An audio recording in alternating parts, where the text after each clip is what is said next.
ഞാൻ മിനിഞ്ഞാന്ന് 6-ാം തീയതി എൻ്റെ മകളെ കൂട്ടാൻ വേണ്ടിയിട്ട് പോവായിരുന്നു സ്കൂള്. അവൾ ലിറ്റിൽ ഫ്ലവറിലാണ് പഠിക്കുന്നത്, കല്ലാച്ചി.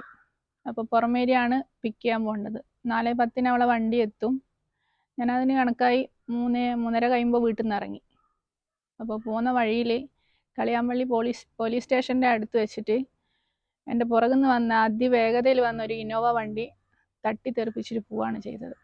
ഒന്ന് വണ്ടി നിർത്തുമോ അല്ലെ കാര്യം എന്താ പറ്റിയെന്നോ അന്വേഷിക്കാതെ പോവാണ്. പിന്നെ അവിടെ കൂടിയ നാട്ടുകാർ കൂടിയിട്ട് ഹോസ്പിറ്റലിൽ എത്തിച്ച് കംപ്ലീറ്റ് ബ്ലീഡിങ് ആയിരുന്നു, മൂക്കൊന്നും ബ്ലീഡിങ് ആയിരുന്നു. അതുകൊണ്ട് CT സ്കാനൊക്കെ എടുത്ത് മൊത്തം ഫ്രാക്ചറാണ്, കൈ കാല് മൊത്തത്തിൽ.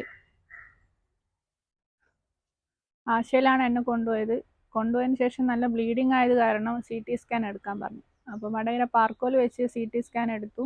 ഛർദിയും കാര്യങ്ങളൊന്നും ഇല്ലാത്തതുകൊണ്ട് പേടിക്കണ്ടെന്ന് പറഞ്ഞു. പക്ഷേ എനിക്ക് ഭയങ്കര തലവേദനയാണ്. ടാബ്ലറ്റ് കഴിക്കുമ്പോൾ കുറച്ചൊരു പെയിൻ കുറയും, നല്ല വേദനയാണ്. അതേപോലെ എൻ്റെ 2 പല്ല് ഇളകിയിട്ടുള്ളത്.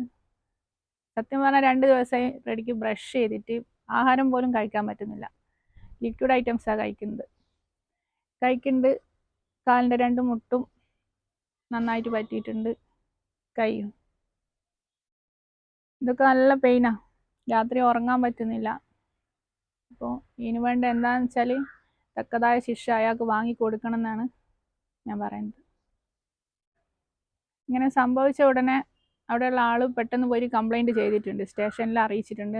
ഇവിടെ എടശ്ശേരി പോലീസ് സ്റ്റേഷനിലാണ് അറിയിച്ചത്. അപ്പോൾ അവിടുന്ന് വേണ്ട കാര്യങ്ങളൊക്കെ ചെയ്യുന്നുണ്ട്. എന്നെ ഇടിച്ചിട്ട് പോയ വാഹനം ഇന്നലെ സ്റ്റേഷനിൽ കിട്ടിയിട്ടുണ്ട്. പള്ളൂർ ഉള്ള വാഹനമാണ്, ഇന്നോവ.